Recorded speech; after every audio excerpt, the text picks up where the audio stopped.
Picture this: a Mongol horse archer thundering across the open steppe, composite bow in hand, horse and rider moving as one. 300 meters away stands an English Longbowman, 6-foot yew-bow drawn, arrow nocked, part of the most devastating infantry force medieval Europe ever created. The wind goes still. Who wins? This is one of the greatest debates in military history. Two of the deadliest archers the world has ever seen. One born in the saddle, trained to shoot from galloping horseback. The other drilled for a decade to pull a bow that could pierce plate armor. But most of what people believe about this matchup? Pure fantasy. Today, we're settling this the right way. No Hollywood archery, no impossible trick shots. Just real history, real bows, real tactics. And the answer? It's gonna surprise you. Welcome to Medieval Archive, where we dig past the myths and get to the real history. If you're new here, hit that subscribe button. We upload new videos every week. And if you enjoyed this one, a like goes a long way in helping the channel grow. Now, let's get into it. Who were these archers? Really? Let's start with the question most people get wrong. Who exactly are we comparing? When you say Mongol Horse Archer, which era? An early tribal warrior from Genghis Khan's unification in 1206? A Yuan dynasty cavalryman from the 1270s? These warriors evolved over nearly a century of conquest. Same with the English Longbowman. A Welsh archer from the 1200s looks nothing like the professional English archer at Agincourt in 1415. We're talking about 2 centuries of development. So here's what we're doing. We compare the best versions of each. A Mongol horse archer from the height of the Mongol Empire, around 1240, during the invasions of Europe and the Middle East. Armed with composite recurve bow, saber, and lance. Against an English Longbowman from the 100 Years' War, around 1400, representing England's peak archery dominance. Equipped with 6-foot yew longbow, bodkin arrows, and side sword. Now we can talk. The bows. Engineering versus nature. Here's where internet arguments usually start, and where most people reveal they've never actually studied medieval archery. The Mongol composite bow, a masterpiece of engineering, around 120 to 160 centimeters when strung, made from wood, horn, sinew, and glue, layered materials that created a bow far more powerful than its size suggested. The horn on the belly resisted compression. The sinew on the back resisted tension. This combination gave the composite bow incredible power in a compact package. Draw weight? Around 60 to 80 kilograms, roughly 130 to 175 pounds. Effective range? Up to 300 meters. Maximum range? Over 500 meters. And here's the key. It could be shot accurately from horseback.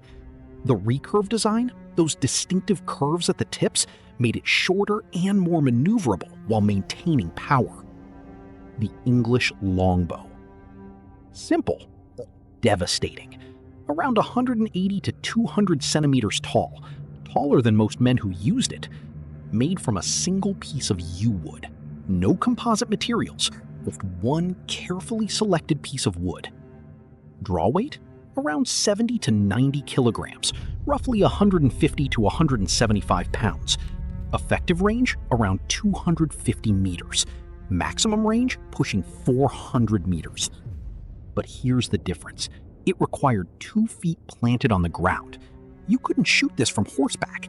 The sheer size and draw weight made it a stationary weapon. In raw power, the longbow had a slight edge. In versatility, the composite bow dominated. But the real difference wasn't the bow, it was how they were used. The arrows and ammunition. Here's something that will shock most people. The arrow mattered as much as the bow. The Mongol arrow, shorter than European arrows, around 75 to 85 centimeters. Why? Because the composite bow was shorter. The arrows had to match. They used different arrowheads for different purposes. Broadheads for unarmored targets, designed to cause massive bleeding. Bodkin points for armor. Narrow, hardened tips that could punch through mail and even some plate. And here's the tactical genius.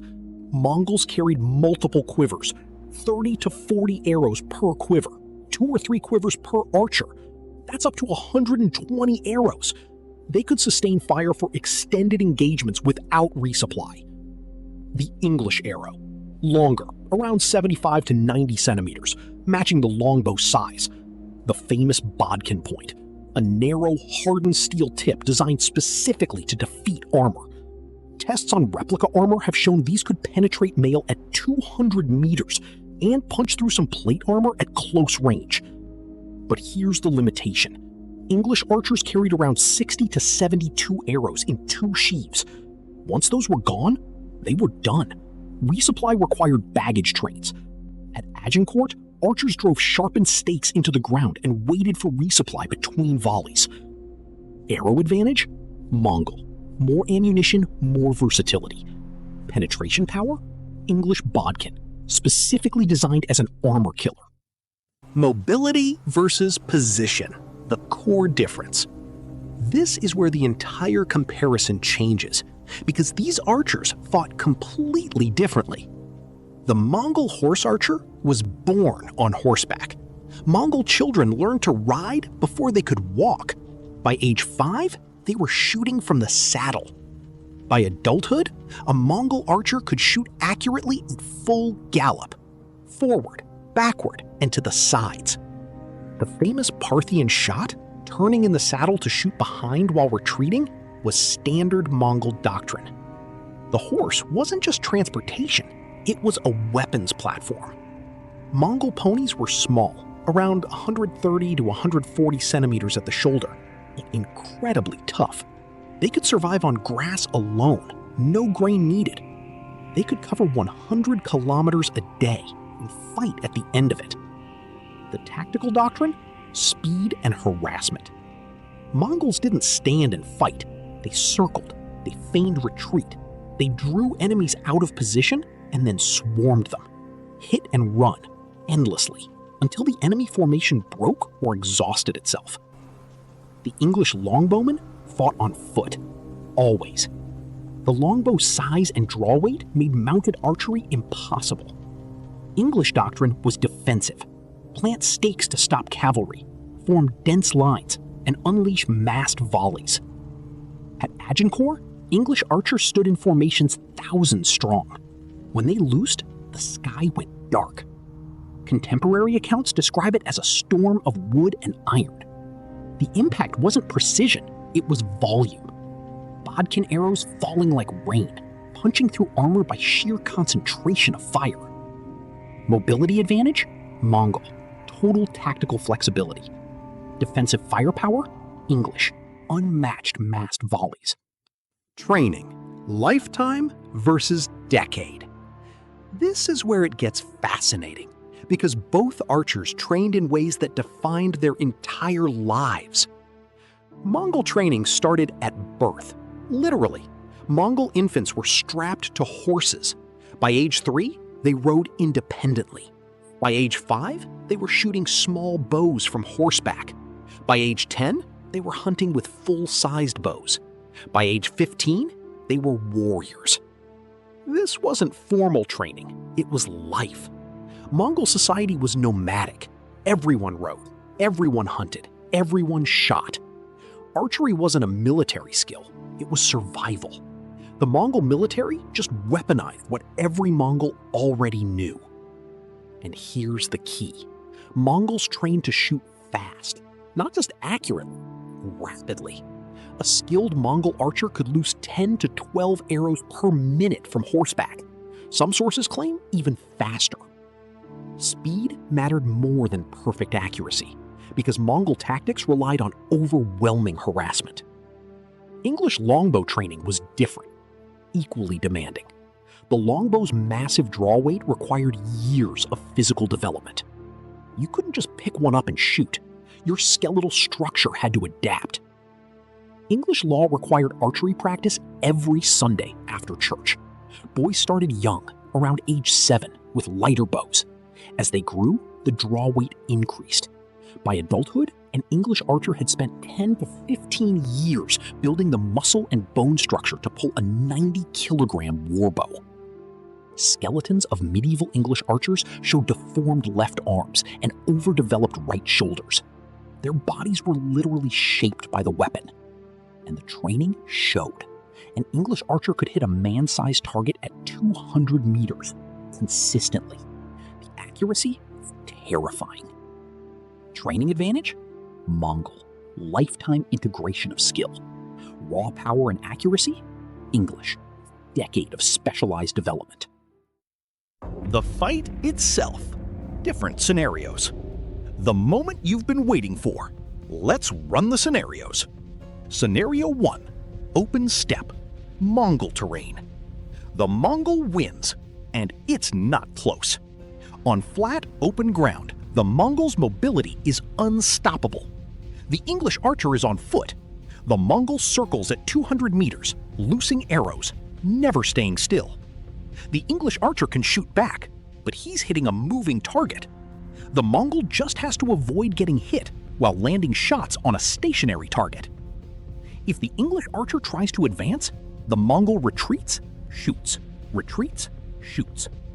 If the English archer tries to flee, the Mongol runs him down. There's no scenario on open ground where a foot archer beats a mounted archer with equal skill. Scenario 2. Defensive position. English terrain. The English longbowman stands behind stakes. The Mongol charges. This is closer, but still favors the Mongol, if he's smart. A Mongol wouldn't charge into stakes. Mongol doctrine was clear. Never attack prepared defenses head-on. They'd circle, harass, wait. But if we force the engagement, the English archer has the advantage. The stakes stop the horse. The Mongol has to dismount or stay at range. If he stays mounted at range, it's a shooting match. The English longbow's power and the archer's accuracy give him the edge in a static duel. If the Mongol dismounts, he loses his primary advantage. Now it's just 2 archers on foot, and the English longbow outranges and outpowers the composite bow in a stationary fight. Scenario 3. Massed battle. Army versus army. This is where it gets complicated. The Mongol army used horse archers as the primary strike force. Thousands of mounted archers, circling, harassing, feigning retreat, then swarming when the enemy broke formation. At the Battle of Liegnitz in 1241, Mongol horse archers destroyed a combined European army using exactly this tactic. The English army used longbowmen as defensive artillery. At Agincourt in 1415, roughly 5,000 longbowmen unleashed such concentrated fire that French cavalry charges collapsed before reaching English lines. The volume of arrows was so dense that armor didn't matter. Something got through. Army advantage? It depends entirely on terrain. Open field? Mongol cavalry dominates. Prepared defensive position? English longbowmen make attacking them a death sentence. So who would actually win? In most realistic scenarios, the Mongol horse archer has the advantage. Superior mobility, tactical flexibility, and a lifetime of integrated training make him one of history's most effective combat systems. But here's what that misses. The English longbowman wasn't built to fight Mongols. He was built to stop French knights. The Mongol wasn't built to fight English archers. He was built to conquer the largest land empire in human history. The real lesson isn't who wins a duel. It's that both archers represent completely different philosophies of warfare. The Mongol philosophy? Mobility, speed, harassment, never fight fair. The English philosophy? Hold ground, maximize firepower, make every attack cost more than it's worth. Both worked. The Mongols conquered from Korea to Hungary. The English dominated European battlefields for over a century. And both eventually fell to the same thing. Gunpowder made bows obsolete. If you want to know how Mongol tactics actually conquered the largest empire in history, check out our next video. Because the truth is always more interesting than the myth.